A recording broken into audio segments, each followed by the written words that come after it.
Part 3 of copyright deals with the digital delivery of content, and technology continues to evolve. The laws continue to evolve as well. The laws are not quite evolving as quickly as technology. Think back to the 1990s when still in motion pictures came out. Copyright laws changed. In 1970, where photocopying became very popular, there was again a major shift in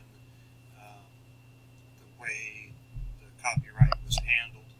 And so we'll pick up with a big change that happened in the late 70s, where school systems were defined as internet service providers when they provided the internet to staff and students. So there's different issues to consider related to content management systems and file sharing and orphan works, which are works that is hard to find, or you cannot find the copyright holder of the work. Unfortunately, with a lot of times with orphan works, somebody has copied the work from the original owner, so it's already a violation of copyright, and then to use that, you have to really look for the original work. The good news is technology is allowing us to search and find those kind of things a lot easier today. There is a shift on how we deal with works in the digital era. The focus remains, however, on the control and the compensation for the intellectual property. So you might think, so what's so different about the digital content? The true two biggest differences are that there are, when you make a copy in the digital era, you pretty much are making a perfect copy of a text, a film, or a sound. And also, you can very easily distribute that to the masses. So it's no longer a physical thing. Some of you may remember recording items onto a cassette tape, or maybe even taking something off a photo or an album, a vinyl album, and recording it onto a cassette tape. So those were certainly violations, making copy. There was a loss of quality, and the issues were a concern to copyright holders, but they were not nearly as much as you can make a perfect copy of a CD by simply ripping it down and producing a non-physical file that gets passed around.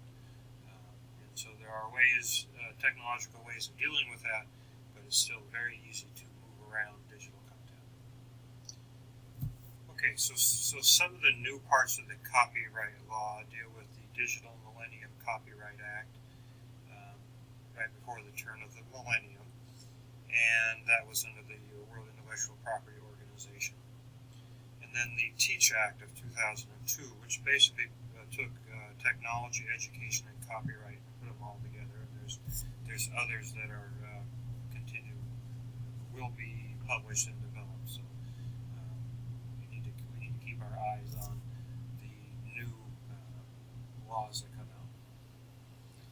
So it's helpful to me when I think about understanding copyright in the Digital Act is to go back and think about the purpose of copyright. And I know I've mentioned that several times, but if you remember that the purpose of copyright is to foster creativity to benefit society, and part of that is to compensate the authors, to have some motivation for them, I think that is one very helpful overriding idea to keep in mind. Additionally, I find it very helpful to, with the laws the way they are, to think of an analogy that is in the non-digital world. For example, if you take a picture or you scan in a document, that's probably equivalent to photocopying today, because you can easily take that and post that and make that available. There is an argument that can be made between pushing and pulling technology, and something that you should consider. So, for example, if you're distributing handouts to your class, would be my equivalent to, say, emailing those to your class. As opposed to, if you write something on the board, that might be equivalent to posting something on a learning management system such as Blackboard. it is important to communicate on a regular basis that anything you find on the website has copyright. There's no notice of copyright needed. Anything you find on a website is by its nature published and therefore copyrighted. So the DMCA Act basically criminalized hacking as far as trying to break copyright controls. They set higher penalties, civil penalties for that. They did allow educational institutions and libraries to make a backup copy, but still only one copy could be in use at one time. And then they protected the ISPs, give them a limited liability if certain conditions were met. So those conditions become a very important component for school systems. For the conditions listed here, they need to designate that there's an agent to receive copyright infringement notices.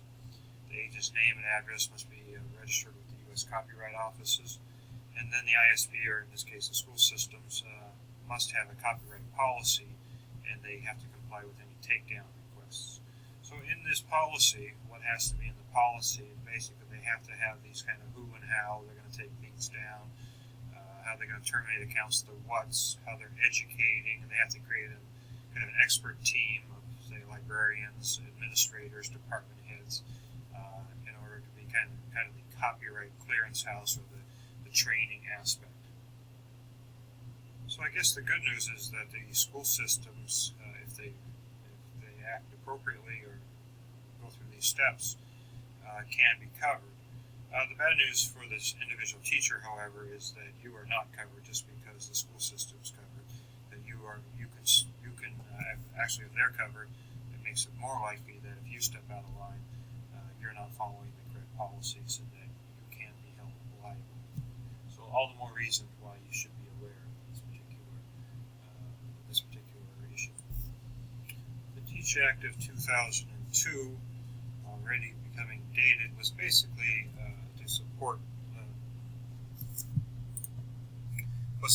to support distance education.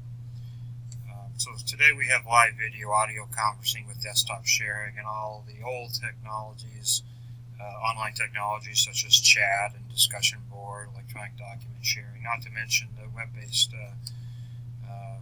wikis, Google Docs, and some of the things that I consider a little less exciting.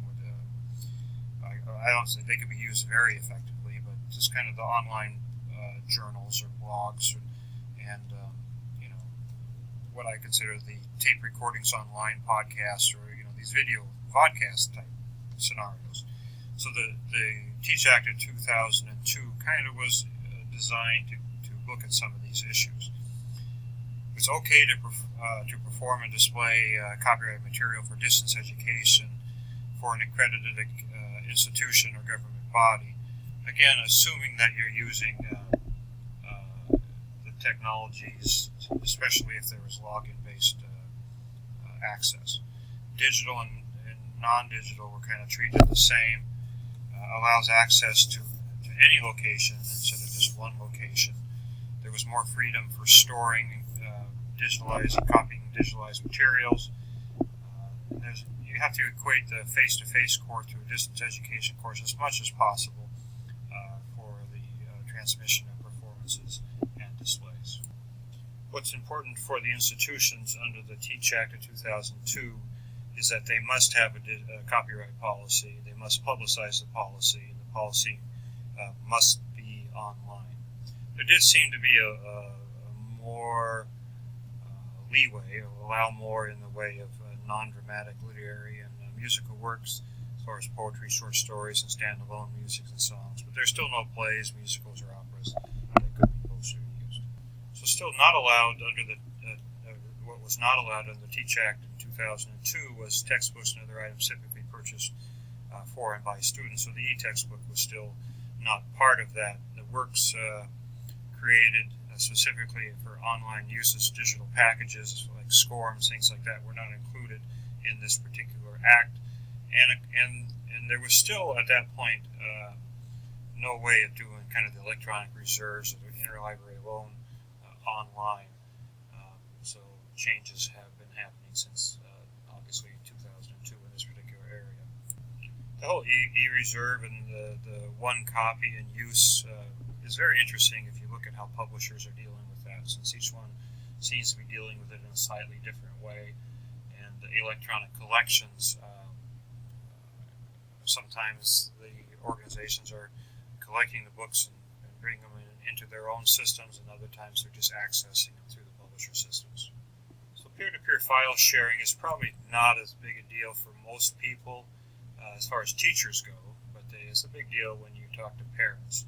And so if you leave your computer open, or your child leaves their computer open so that others can take files, and that was a big issue with sharing music, the question becomes who's responsible for that? And basically you're responsible for that. And again, if you have underage children, the parents are responsible for that.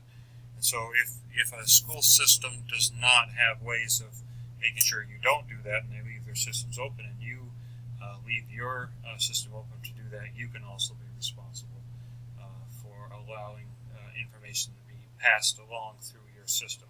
It's unlikely to happen at the school system, but it's very likely to happen, and has happened quite a bit in people's homes.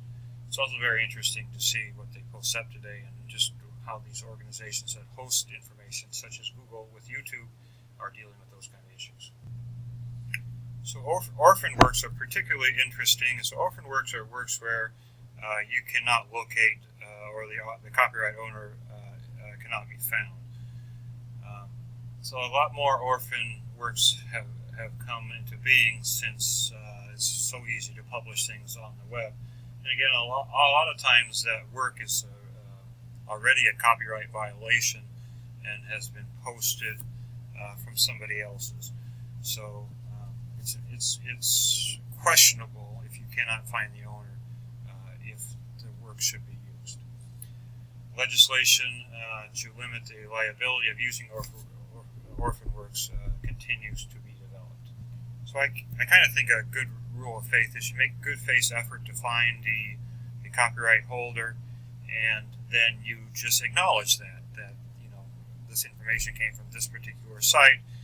You couldn't necessarily find the copyright owner, and you just blatantly lay it out there, and only use it obviously if it's really important to your classroom. So there are formal ways of obtaining permission to use copyrighted material or determining copyright status, and that's using these resources here the Association for American Publishers website, for example, as is one of the key organizations that can help in that particular area. So as we work toward wrapping up here, there are two particular sites that I have always found helpful, dealing with copyright, and one is the government site, copyright.gov, and the information is easily searched there. And then the Copyright Clearance Center, which is copyright.com. That's a non-profit but fee-based group, the .com versus the .gov. So this probably raised a number of issues in your mind, and when you start talking about unfinished or unpublished works, that also should raise some additional topics in your mind. As much as possible, common sense is needed. You have to remember the purpose of copyright laws as far as copyright laws applying to particular works. And once again, fostering creativity to benefit society, fair compensation and control over somebody's works, and then consider the 4 factors of the fair use doctrine. This ends the third and final segment of the copyright